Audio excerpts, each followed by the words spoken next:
Hello everyone.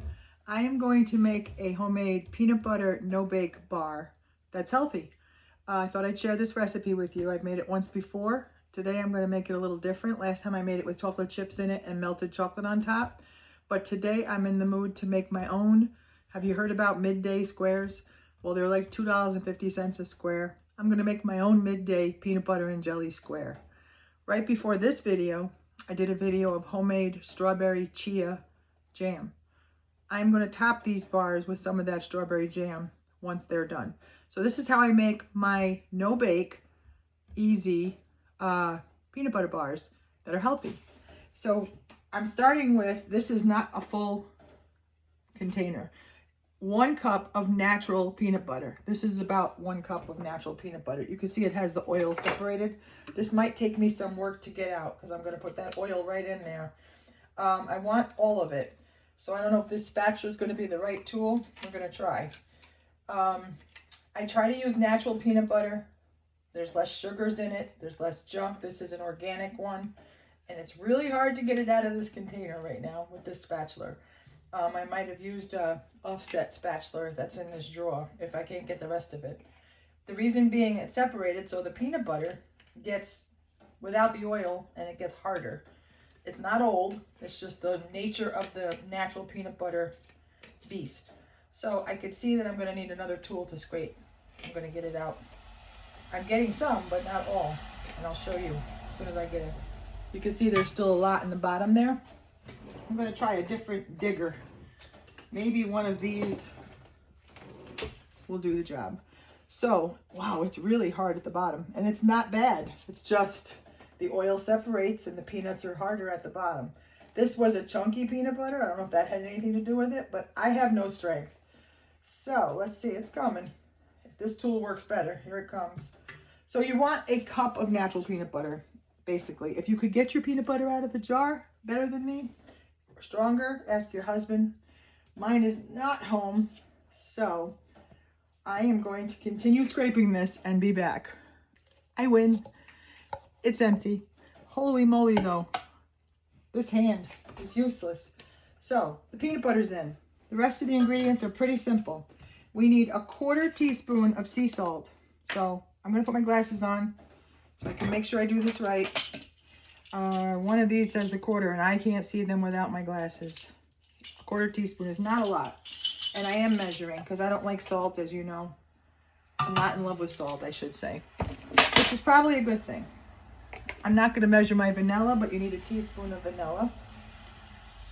It's a really easy recipe. There's, let's see, 1, 2, that's 3 ingredients. Here's the 4th ingredient. Wait, yeah, that was 3. Here's the 4th ingredient. 1/4 cup of maple syrup. There's your sweetener. In my jam, I use dates. And in my bars, I'm using real maple syrup. Real maple syrup. I'm going to give that a mix just because that peanut butter was a little hard. Now, 5th ingredient, and only the last ingredient, 1 1/4 cup of almond flour. So you get where I'm going with this? This is, I think, gluten-free, right? If there's no flour. Gluten-free, not nut-free, obviously, because it's almonds and peanuts. Not sugar. Maple syrup. Now you mix that. Move all your stuff out of the way. Makes it a good mix.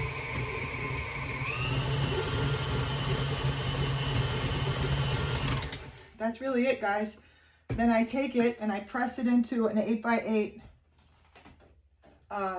Temptations dish, but you could use whatever you have at home. This is a stoneware dish.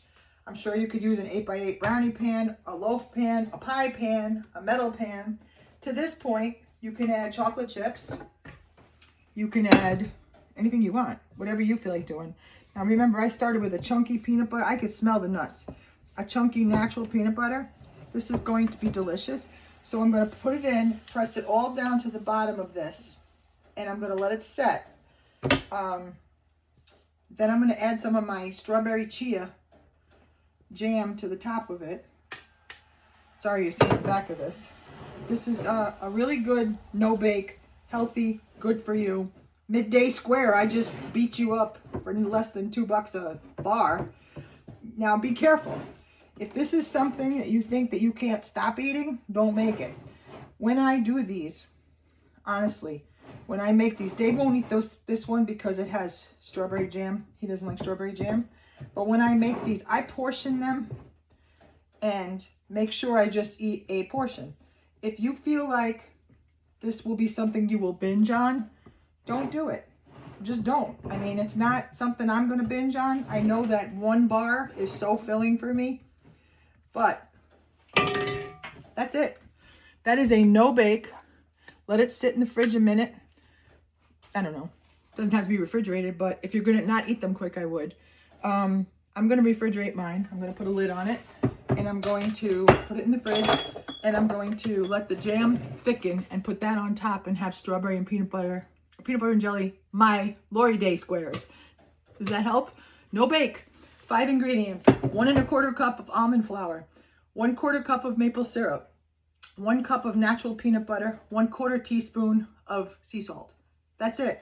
No bake bars, done, and they'll last a long time. Grandkids were here, they'd eat them fast. So you put chocolate chips in them, you can melt chocolate on top. I have sugar-free chocolate chips.